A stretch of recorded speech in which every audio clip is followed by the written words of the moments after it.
Bonjour, bienvenue sur la construction du réseau de Wissenheim et de son extension. 600, il y a maintenant plus de 600 abonnés sur la chaîne et je tenais au préalable à vous remercier de suivre l'activité et la construction de ce réseau. Et je voulais faire cette petite vidéo un peu particulière où je vais vous montrer la conception et la création de la structure du niveau 5 et du niveau 6. Comment je passe de ce que j'ai dans la tête à la mise en plan, puis la conception des différents éléments qui vont ensuite après être usinés, montés, assemblés et mis en place sur le réseau. Donc je vous propose de commencer et de voir ça tout de suite. Pour pouvoir commencer la construction du niveau visible du réseau de Wissenheim, j'avais besoin de mettre en place d'abord quelques idées sur le papier, entre guillemets. Donc là, c'est un papier numérique puisque je suis sur mon logiciel vectoriel. Mais pour ça, j'avais besoin de commencer à dessiner la gare. Et donc, du coup, à voir un petit peu comment allaient se disposer les éléments sur le module promontoire où va se trouver la gare. Donc là, vous avez le work in progress. Donc, c'est une élévation de ce que va être la gare de Wissenheim, avec différents éléments d'inspiration. Là, on a la rosace de la gare de Metz, de la gare de Lyon, pardon. On a différents éléments architecturaux qu'on peut retrouver sur la gare de Metz qui vont être un petit peu mélangés, mixés et qui vont servir de melting pot avec un beffroi. Alors, on n'appelle pas ça beffroi en Alsace, mais c'est le même principe, hein, c'est une tour avec un carillon. Et du coup, ça me permet de pouvoir mettre en place un petit peu les différents éléments que je veux. Ici, on voit qu'on a un espace un petit peu particulier à cet endroit-là, puisque on a une évocation de rempart sur lequel il va y avoir la voie numéro 6. Donc, en enlevant un petit peu tous les différents décors, voilà, on a ici la structure de la voie numéro 6. Donc, on voit bien ici, j'ai mon plateau, j'ai la voie, et puis j'ai le quai. Et il y aura différents éléments, mais je n'en parlerai pas dans cette vidéo. Mais ce qui est important, c'est de pouvoir avoir ensuite, après, le plan masse de la gare, qui va ensuite, après, être dessiné pour voir les différents rapports de masse. Donc là, on a ici l'élévation qui nous montrait cette vue-là. On voit bien ici la voie numéro 6. Et ensuite, l'organisation de la gare avec les différents bâtiments qui font un angle. Et puis, on a ici une rue qui entoure la gare. Voilà. Donc, une fois que j'avais ce plan masse de la gare et que je savais exactement où j'allais, je pouvais partir sur le plan masse du réseau et mettre en place la gare sur son emplacement sur le module promontoire. Alors, ce que vous voyez ici, ce sont ce qu'on appelle les études de concept. C'est-à-dire que ça me permet de pouvoir mettre en gros les répartitions de masse pour savoir où je vais aller ensuite après dans la suite de la construction. Donc, à ce stade, il n'y a rien qui est définitif parce que c'est uniquement pour pouvoir me permettre à la fois de faire mes repères de pointage et de savoir un petit peu comment je vais disposer les différents éléments. Donc là, on voit qu'il y a un élément ici qui représente le grill de la gare. On a ici les grands rayons de courbure qui montrent un petit peu les trajectoires que je vais avoir, mais rien n'est pour l'instant fini et est absolument défini. Ça me donne simplement des éléments et des bases de réflexion. À partir de ça, je sais exactement quels vont être les points de référence dont je vais avoir besoin pour pouvoir déterminer les hauteurs. Parce que entre la sortie ici du dépôt, hein, là on voit les trois voies d'entrée sur le dépôt, entre ici et ce point ici, j'ai un dénivelé. Donc il fallait pour moi que je sache exactement à quel moment j'allais avoir ce dénivelé, pourquoi et comment j'allais réussir à passer de ce point 0 à ce dénivelé positif ici et a fortiori avec ce dénivelé positif ici. Donc entre ici et ici, j'ai 9,5 à monter et entre ici et ici, j'ai 14,7 à monter. Donc du coup, il y a toute une série de problématiques, notamment le fait que pour pouvoir arriver sur cette voie numéro 6, je dois faire une rampe. Donc pour l'instant, à ce stade, j'ai récupéré exactement les mêmes éléments que j'avais utilisés tout au départ sur la création de la voie de montagne, qu'on voit ici, pour la bonne et simple raison qu'ils correspondent à deux choses qui sont intéressantes. D'une part, je connais leur distance, c'est-à-dire la distance parcourue entre un point et un autre point, et je connais leur modularité, c'est-à-dire que je les ai déjà utilisés. Donc du coup, ça me permettait de me créer une bonne base de réflexion sur les trajectoires, puisqu'effectivement, j'ai un rayon de 700, et donc du coup, entre ce point-là et ce point-là, c'était facile pour moi de commencer à réfléchir à ma pente. Maintenant que j'ai à peu près le principe de base, je sais aussi que j'ai tout cet espace-là que je peux me réserver, soit en mettant quelque chose, soit en le laissant complètement vide. Parce que là, c'est une zone d'accès à l'intérieur de la rampe nord. Et je peux très bien me dire, bah, je décide de pas du tout mettre de décor à cet endroit-là, de me garder ma zone d'accès ici, et de me faire un pupitre, et donc du coup, de vraiment me concentrer sur la décoration ici, mais laisser une évocation qui montrerait qu'il y aurait éventuellement une ville, ou peut-être une gare marchandise ici, et me laisser une grosse partie sans décor. Ou, contrairement, me dire, bah là, je vais devoir concevoir un système modulaire pour mettre un décor amovible, ce qui sera certainement le cas. Bon, en tout cas, pour l'instant, de ce que j'en sais, à ce stade-là de la conception, actuellement, voilà, j'ai à peu près ma répartition de masse. Je connais mon plan que j'ai fait sur Train Controller. Et donc, voilà, je dispose les premiers éléments. Maintenant, on va passer un peu à l'affinage. L'affinage, ça va donc être la gestion de la structure, de la création de la structure, d'une partie un peu particulière qui va être à la fois la voie 6 et la voie 5. Étant entendu que je veux que la voie 6 et la voie 5 se suivent parallèlement et suivent à peu près la même trajectoire pour arriver à l'entrée du grill de la gare.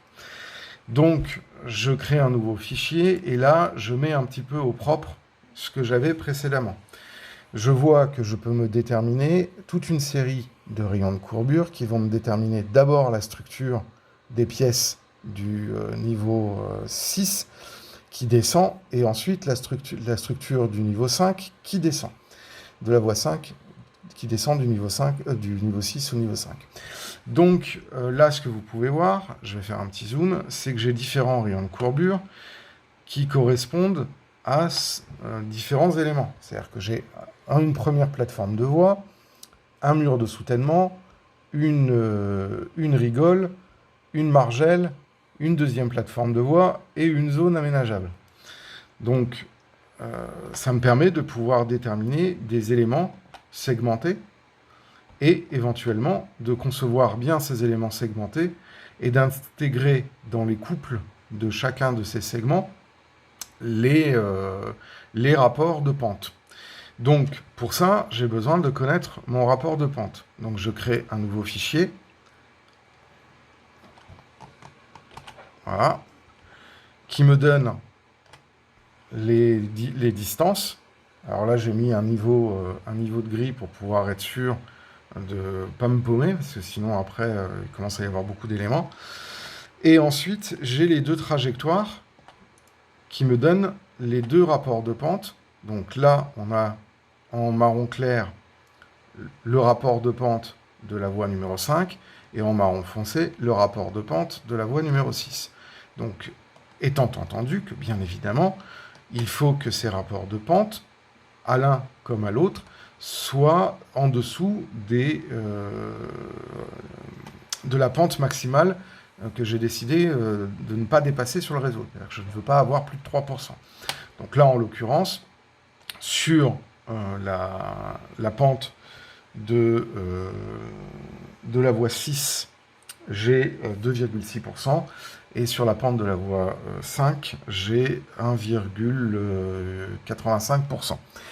Voilà, donc maintenant que j'ai ces différents éléments, c'est-à-dire mon rapport de pente et mes distances entre chaque couple, je vais pouvoir passer à l'étape suivante, qui est la création des chandelles.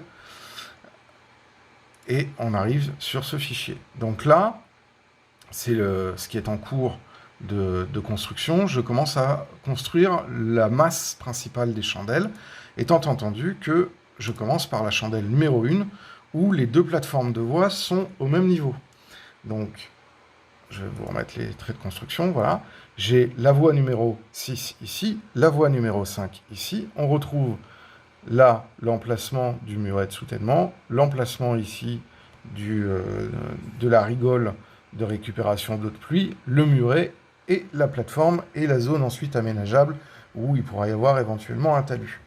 Et donc, maintenant, je vais pouvoir créer petit à petit mon rapport de pente, c'est-à-dire tous les couples qui vont avoir un rapport de pente, qui vont avoir une valeur qui va me permettre de pouvoir déterminer mon rapport de pente. Donc là, vous voyez, au fur et à mesure que j'avance dans les couples, j'ai ma plateforme de voie de la voie 5 et de la voie 6 qui suivent une montée régulière, et ça, jusqu'à le dessin actuel où j'en suis. Donc là, il me reste encore une petite dizaine de couples à dessiner.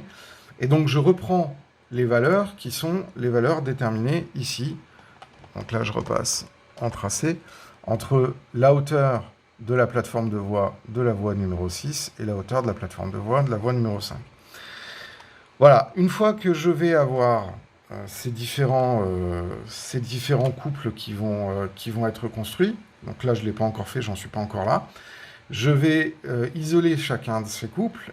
Enfin, je vais d'abord faire ce qu'on appelle une cohérence de couple, c'est-à-dire comment je vais attacher ces différents couples les uns les autres, puisque là on a à la fois des éléments courbes et à la fois des éléments droits et des éléments courbes.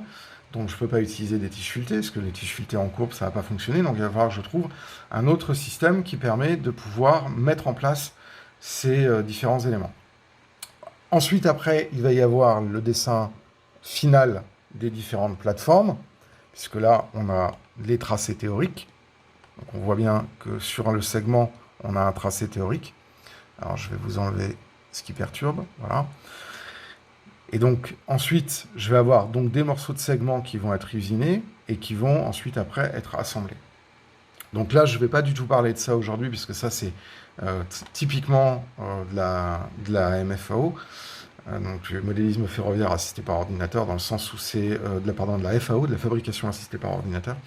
Donc là, pour l'instant, j'en suis pas du tout là, mais ce que je peux vous dire, en comparaison, par exemple, c'est par exemple ce que j'ai pu faire sur la voie de montagne ou sur la gare cachée de L2, c'est-à-dire la préparation. Là, vous voyez, c'est une plateforme de la gare cachée de L2 où on a les 4 trajectoires des voies et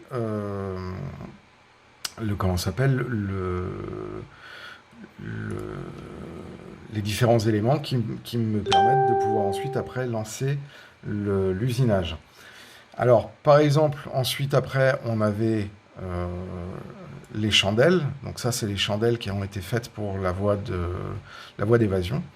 On a cette forme de chandelle et je peux ensuite après la décliner.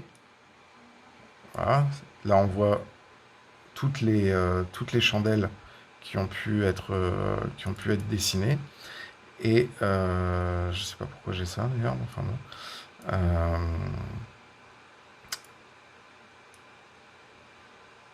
Attendez, j'ai une petite erreur, voilà.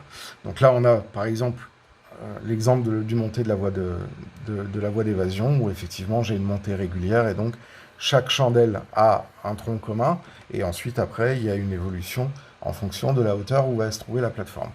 Donc ça, ces éléments-là, j'en suis pas encore là, mais c'est exactement le travail préliminaire que je suis en train de faire ici. C'est exactement la même philosophie. Donc après, je vais être sur la conception des pièces. comme ceci, qui vont servir de segments sur la plateforme. Donc là, on retrouve des éléments qui ont été utilisés sur la voie de montagne. Donc des éléments courbes, les mêmes éléments droits, ici. Donc là, c'est un autre niveau de schématisation. Et puis ensuite, après, si on a besoin, on peut avoir des fichiers, notamment des fichiers de rambarde, etc., qui sont dessinés. Ça, c'est ce que l'on trouve notamment sur la voie panoramique. Donc voilà, toutes ces pièces-là, elles sont dessinées au fur et à mesure, une fois que j'ai mes différents éléments. Donc, je pars d'une mise en place de l'ensemble du plan masse, et ensuite, après, je fais un tracé préliminaire, je fais mes calculs de pente, je fais ensuite, après, ma création de chandelle, et ensuite, après, je crée les plateformes de voie et les différentes pièces pour que cet ensemble puisse tenir.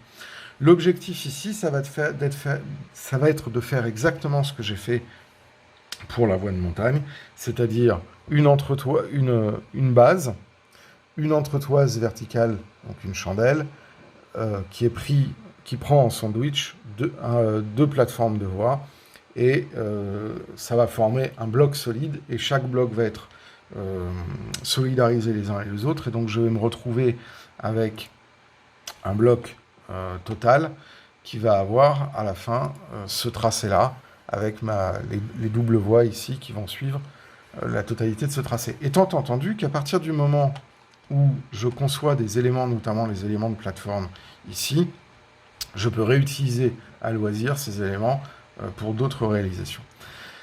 Voilà, donc ça c'est un petit peu le travail que je fais pour la construction du niveau visible du réseau. Donc c'est vraiment un travail de structure, de conception de structure en amont. Bien évidemment, après il y a la réalisation, après il y a la pose de la voie, après il y a le décor, etc. Mais je commence à avoir un peu plus de visibilité sur ce qui va se passer au niveau 5, 6, et je pense que ensuite, après, ce n'est plus qu'une question de temps de réalisation de structure, et puis ensuite, après, de mise en place de la voie. Voilà, j'espère que vous avez aimé cette vidéo. Si vous avez aimé cette vidéo, je vous invite à laisser un message dans l'espace commentaire. Je vous invite aussi à laisser un petit pouce bleu, ça nous fait plaisir et ça permet d'augmenter le référencement de la chaîne. N'hésitez pas à vous abonner et à cliquer sur la cloche pour être notifié lors des prochaines sorties. Et je vous dis à très bientôt pour d'autres vidéos sur la création du décor et sur la conception du réseau de Wessenheim et de son extension. À bientôt!